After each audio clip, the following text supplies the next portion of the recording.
দেখো আজকের ক্লাসে আলোচনা করছি এটা গুরুত্বপূর্ণ story writing the hare and the tortoise. Once upon a time there lived a hare and a tortoise in a forest. এক সময় এক জঙ্গলে একটি খরগোশ আর একটি কচ্ছপ বাস করতো। হেয়ার মানে হচ্ছে খরগোশ আর টর্টয়েস মানে কচ্ছপ। The hare was very proud of his speed. খরগোশ খুব অহংকারী ছিল। কিসের জন্য? তার স্পিডের জন্য, তার গতির জন্য, মানে সে ভালো ছুটতে পারে সেই জন্য অহংকারী ছিল। He always tease the tortoise for his slow speed. সে সবসময় খরগোশ কী করতো, সবসময় কচ্ছপকে নিয়ে মজা করতো তার ধীর গতির জন্য। কচ্ছপ তো আস্তে আস্তে ছুড়ে, সেই জন্য খরগোশ কচ্ছপকে নিয়ে মজা করতো, টিজ করতো। One day the hare challenge the tortoise to run a race. একদিন খরগোশ কী করলো, কচ্ছপকে চ্যালেঞ্জ করলো যে আমার সাথে প্রতিযোগিতা লড়ে দেখাও, টু রান এ রেস, এটা রেস হবে, দুজনের মধ্যে একটা দৌড় প্রতিযোগিতা হবে। The hare accepted the challenge.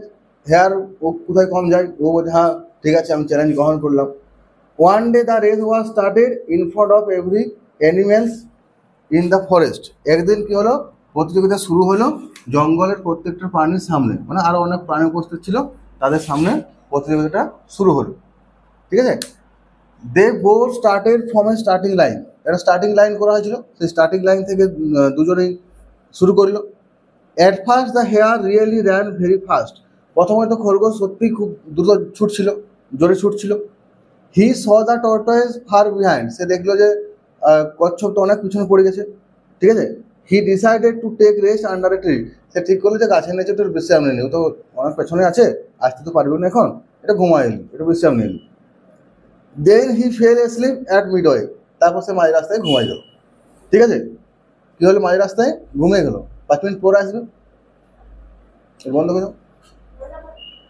তাহলে অ্যাট মিডওয়ে, তারপর কি বলছে, হোয়েন হি ওক আপ, যখন সে ঘুম থেকে উঠলো, he saw the tortoise much ahead. সে দেখলো যে কচ্ছপ অনেকটা কি এগিয়ে গেছে। যখন খরগোশ ঘুম থেকে উঠছে, তাহলে when he woke up he saw the tortoise much ahead, অনেকটা এগিয়ে গেছে। কচ্ছপ তার ঘুমায় নাই, খরগোশ ঘুমিয়ে গেছে। The hare tried his last live but he was too late.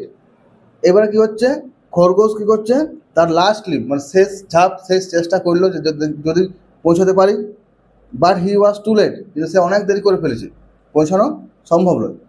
The tortoise reach the goal first. তাহলে ওই যে লক্ষ্যে কে পৌঁছলো আগে, গোলে আগে পৌঁছালো কচ্ছপে। হি বিট দ্য টর্টয়েস, সেই টর্টয়েসকে পরাজিত করলো, অ্যান্ড ওন দ্য রেস, এবং প্রতিযোগিতাটা জিতে নিল। তাহলে কিন্তু আমরা কী শিখলাম, slow but steady wins the race. যদি স্লো হয়, ধীর গতিতেও যাওয়া হয়, কিন্তু স্টেডি থাকি যে সোজা যাব, কোথাও দাঁড়াবো না, ঠিক আছে, উইন্স দ্য রেস, প্রতিযোগিতা সে জিততে পারে। তাহলে কচ্ছপের মতো সোজা যেতে হবে, কচ্ছপ কিন্তু কোথাও দাঁড়ায় না, সোজা চলে গেছে, খরগোশ দাঁড়ায় দিয়েছে, ওই জন্য